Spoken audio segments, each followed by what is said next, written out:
Hey everyone, welcome to the channel. My name is Ash, and today I'm going to be doing a quick review for Omno on the Xbox platform. Now, Omno is a indie game, and it was basically made by one person. So it was developed by Studio Inkyfox, which I think is a single developer studio, and it was published by Future Friends Games and Studio Inkyfox, and it was released on the 29th of the 7th 2021, and it also came on day one to Xbox Game Pass, which is how I was able to play this. Now, so this is a single-player journey of discovery through an ancient world of wonders, full of puzzles, secrets and obstacles to overcome, where the power of lost civilizations will carry you through forests, deserts and tundras, even to the clouds. So they say it's an emotional journey.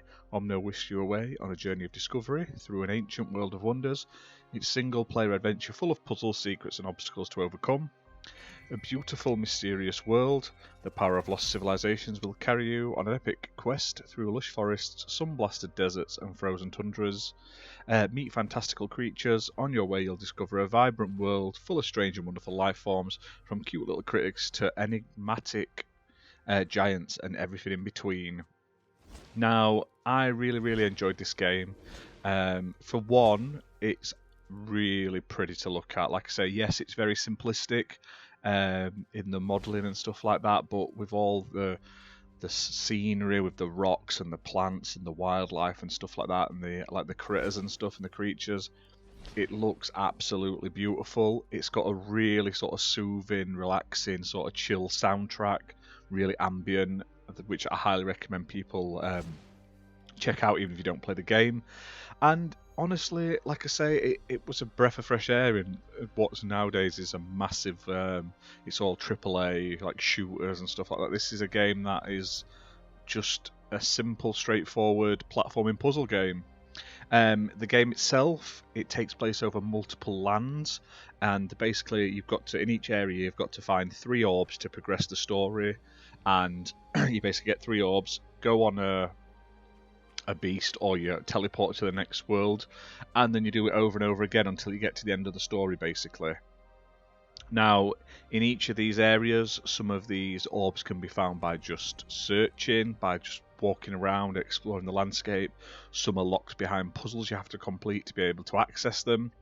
And as the story progresses, you also get new abilities to obviously help you complete these puzzles, traverse the environment and stuff like that, including stuff such as you get a surfing ability, a gliding ability, and like a teleporting ability, the 3 that really spring to mind.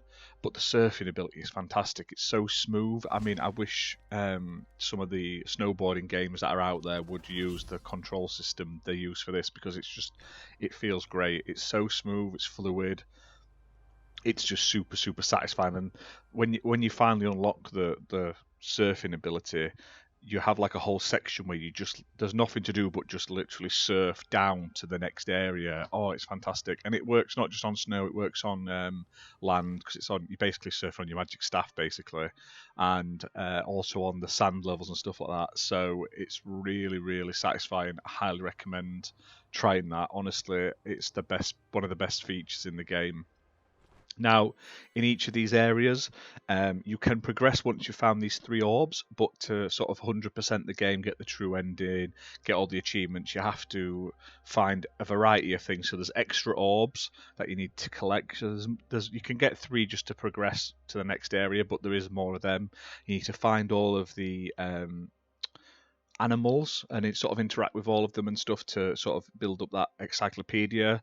There are what's the word? Meditation rings you have to find in each area, and then there's like knowledge cubes or knowledge books that you have to find and read as well in each area to sort of 100% it. But like I say, it's such a nice, straightforward platforming game. You'll not mind it, because like I say, I mean, the game itself, to play just the story, you're probably looking at 2 hours, just if you just get the 3 orbs in each area and play through. Now, if you want to get all of the secrets and stuff like that, you're probably looking about 4 hours. It takes an extra sort of like 20 minutes an area to find everything just by running around everywhere, climbing up and stuff like that. But they're not normally stupidly hidden. The things you need to find, you'll find them just by navigating around. There's no really stupidly hidden things or anything like that. In terms of puzzles, there's like moving block puzzles. What's on the screen now is like you have to jump on the correct circles. This one threw me slightly for a few minutes because I didn't realise that it changed based on there's a symbol above the little glowing thing saying which thing to stand on, but that basically says whichever pillar it's pointing at is north, and that threw me for a while, but I did finally get past it.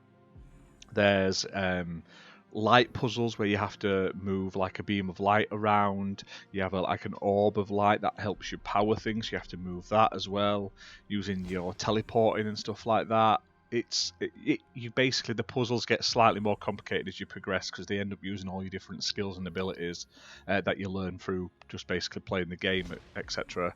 And I really enjoyed that. Now, it's not without its issues. The biggest one for me was obviously this is a platform at heart. It's, I say, the majority. There's a lot of platforming sections, and there's at times where you'll jump and grab a ledge and it'll just let go and drop off, and it gets a bit frustrating after a while.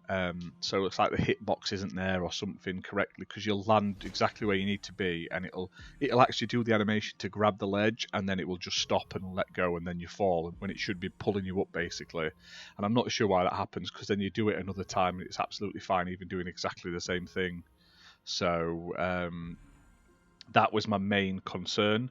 There isn't any voice acting as such. It's all just done in the sort of small cutscenes between each level. When you start each level, you've got like a little flying companion that follows you throughout the story, and you sort of interact with them, and that's it.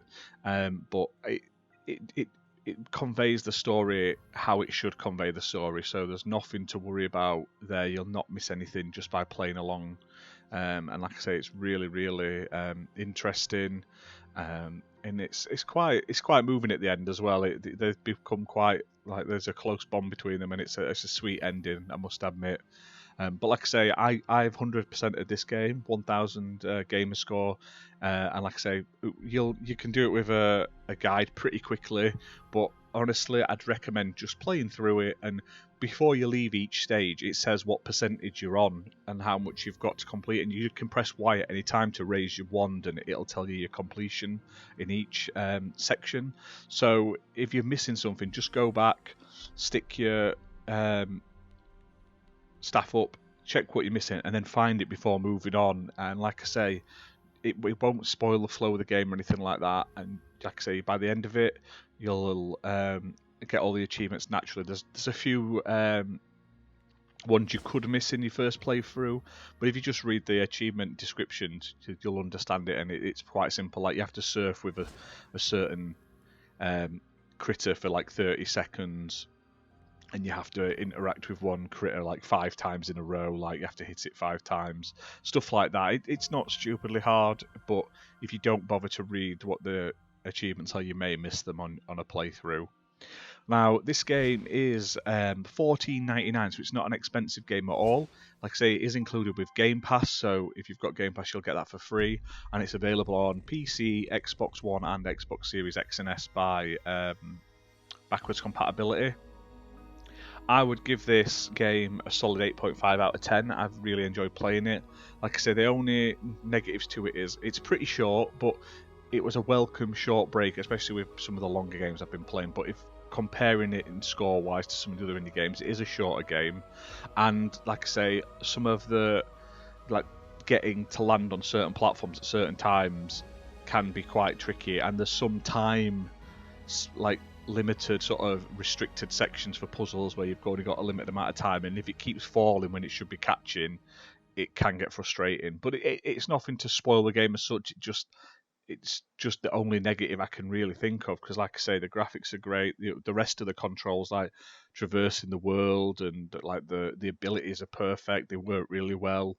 The soundtrack is great. Do you know what I mean? The atmosphere is fantastic. And like I say, this is sort of not enough people are talking about this at the moment, so I highly recommend people jump in, give it a try, support the dev and buy it if you can. But like I say, if it's something you just want to give it a go, see if it's something you like, try it on Game Pass and then pick it up afterwards if it's something you enjoy. But like I say, it's one of the best indie games I've played this year, and I think the devs deserve a lot more credit, especially when it's been done by a solo dev. I think it's an absolute masterpiece in that regards. But that's that for this review. I hope you've enjoyed it. If you have, give us a like, give us a subscribe. We're inching towards 400 subscribers now, so every sub on the channel is extremely appreciated, and we are extremely grateful to everyone that does subscribe. And check out our channel for daily reviews, first impressions, and gaming videos, because we're pumping them out Monday to Friday every day of the week now. Bye for now.